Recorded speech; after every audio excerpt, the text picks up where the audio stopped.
This video is a part of a longer video about replacing and cleaning the radiator on your 5th gen 4Runner, but I'm making this dedicated video just to show cleaning my radiator because this caused slow overheating. My car was running hot. If your car is running hot, you might just have a dirty radiator face. If light cannot get through this thing, then wind is definitely not getting through this thing. Lots and lots of this thing is completely covered. I can't confirm that this is the fix yet, but the inside of my radiator looks perfect. Everything else on my 4Runner is mechanically operable and in good shape. I don't have electronic sensors that much on these vehicles, and so I'm really convinced that this really dirty face is the solution. So I'm not doing anything new or original here necessarily, but to clean a radiator, you're gonna start with a shop vac.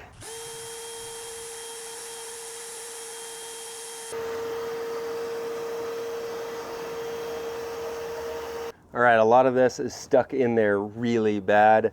The name of the game when you're cleaning your radiator is not to damage your fins. So I'm gonna have to use water. I already bought some coil cleaner. I'm using coil cleaner because these are aluminum and you wanna be really gentle on them. I wanted to use some sort of generic all-purpose cleaner. I've seen people use Dawn dish soap, all sorts of stuff, but I'm gonna use a coil cleaner that's sold for AC units. It cost me $7 to buy it. So I'm gonna soak this thing in coil cleaner. I'm not gonna use a pressure sprayer. I think you can as long as you stay in the direction of the fins, but I'm hoping to do a gentle clean here. I'm hoping I don't need to use that kind of force. So I'm gonna start with my hose with just a pressure attachment to it to hopefully get a little bit of pushing through here and really clean this thing out because you cannot see through it still. So this is the coil cleaner I'm using.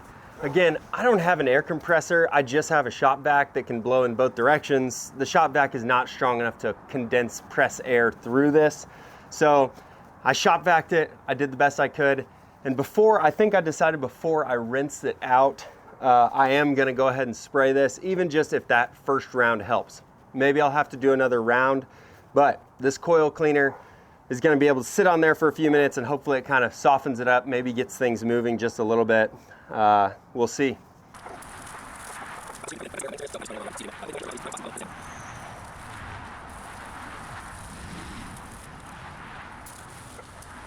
Also, kind of while I'm in here situation, this is the AC condenser. The AC condenser and the radiator are separate parts.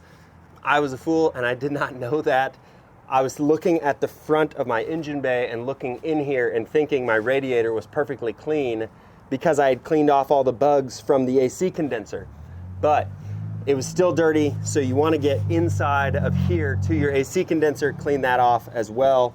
So I'm going to go ahead and do that now. You can also use compressed air to blow this out. There are dedicated cleaning tools that fit in between the narrow, tiny little window here between your AC condenser and your radiator. If you want to look for that tool, there's two of them. I'll kind of put them right here. There's a pressure washer one, and then there is also a water one, an air tool one. Lyle, I think, is the brand that makes those. They're a reputable brand. Others are just Amazon sellers.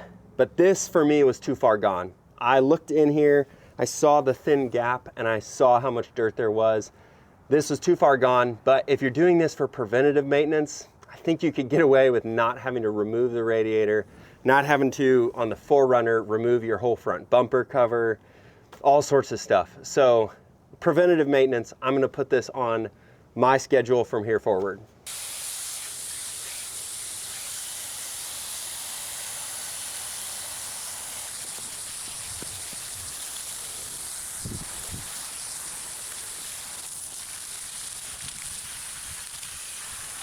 This is almost unbelievable to me, the fact that it's getting this clean. This is already light years better than it was before, and I'm gonna do a second coat. I did remember, you need to spray from the back towards the front. So wherever the connections are, you need to spray from that side to the other side so that you're not pushing more things through. That was a mistake I almost made. But yeah, I'm gonna do another coat from the backside. I'm gonna spray down more of the coil cleaner from the backside and then spray out from there because I'm hoping it seeps through more than it came through on the front. So let's do that. I forgot to warm up the can on my first go around. I always warm up aerosol cans, almost always. It helps get out more of the product. So I forgot to do that. It's definitely foaming more this time. Now I'm gonna go do it on the coil while the AC condenser while this is foaming, and then we'll come back. And there you can see it's soaking on the AC condenser. Now I'm probably gonna wait to spray that out until I put the radiator back in, just so that I don't have to work on the sopping wet ground. It's already a little bit wet from fluids. So you can see it coming through. The AC condenser was a heck of a lot cleaner somehow than the radiator. I have to suspect that because I did not have skid plates, it was coming up through the center between this tiny little gap of the radiator and the AC condenser. Because again, the AC condenser is so clean that you've got clear light coming through, and you have even the foam just coming right on through. So AC condenser, lots cleaner than the radiator was. This is a little worse for wear. It's a 200K OEM part. My 4Runner is at 200,000 miles, and this is original. I'm gonna leave it. It's a little worse for wear, but it's gonna be a heck of a lot better now that it's clean. So I'm gonna do one more round of coil cleaner, and then I'm gonna let it kind of drain out and dry before I put it back in and swap my coolant. The light is now visible from everywhere on it. Of course, the coils at certain angles make it harder, but I can see my flashlight from everywhere in here now. That is a huge difference from before. So here you have the cleaned radiator. Again, it's worse for wear, 200,000 miles on it, OEM part, but it's clean enough for testing this summer. When the summer rolls around, I'm gonna find out if I need to replace it or not, but I'd rather not throw parts at a problem and find out later that maybe I didn't even need to if it still overheats and it's the cause of something else. So I hope this was helpful, and I'll update you when it's hot outside if this solved my overheating.